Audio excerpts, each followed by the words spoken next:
شیخ Saadi رحمۃ اللہ علیہ فرماتے ہیں کہ میں چھوٹا بچہ تھا تو میری والدہ نے مجھے ایک قیمتی انگوٹھی بنا کر دی. تو فرماتے ہیں میں نے پہنی اور باہر نکلا تو مجھے ایک ٹھگ مل گیا، چور مل گیا.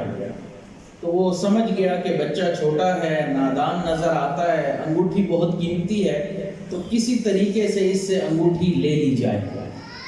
تو وہ میرے قریب آیا اور اس نے اپنی جیب سے گڑ کی ڈلی نکالی اور مجھے کہتا ہے کہ بچہ اس کو چکھو. فرماتے ہیں میں نے چکھا تو بہت میٹھی. تو پھر کہنے لگا کہ اپنی انگوٹھی کو منہ میں ڈالو. فرماتے ہیں میں نے انگوٹھی کو منہ میں ڈالی تو وہ بالکل پھیکی. تو وہ ٹھگ کہنے لگا کہ بچہ یہ میٹھی چیز تم لے لو، اس کے بدلے یہ پھیکی چیز مجھے دے دو. فرماتے ہیں چھوٹا بچہ تھا، میں نے وہ گڑ کی ڈلی خوشی خوشی لے لی اور اس کے بدلے قیمتی انگوٹھی نکال کر اس کو دے دی اور اچھلتے کودتے جھومتے گھر پہنچا. تو میرے والد نے دیکھا کہ میری انگلیوں میں انگوٹھی نہیں، تو انہوں نے ماجرا پوچھا تو میں نے سب حالات بتا دیے.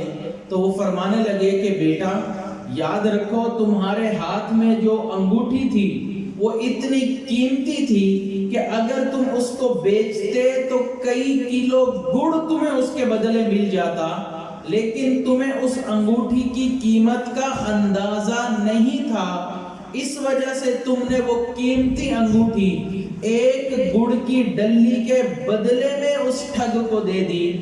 بیٹا وہ دنیاوی چیز تھی، تمہیں دوبارہ بنا کر دی جا سکتی ہے، لیکن میری ایک نصیحت یاد رکھنا کہ اللہ رب العزت نے تمہیں ایک قیمتی دولت دی ہے جس کو ایمان کہتے ہیں. شیطان ٹھگ ہر وقت تمہارے ایمان کو تم سے دور کرنے کے لیے، ضائع کرنے کے لیے، تم سے چھیننے کے لیے دنیا کی نعمتوں کو مزین کر کے خوبصورت بنا کر میٹھا بنا کر تمہارے سامنے پیش کرے گا، لیکن اس دنیا کی نعمتوں کی وجہ سے اپنے ایمان کو کبھی ضائع مت کرنا. تو ایمان ہمارے پاس سب سے زیادہ قیمتی نعمت ہے، اس لیے ہمیں اس نعمت کی قدر ہونی چاہیے.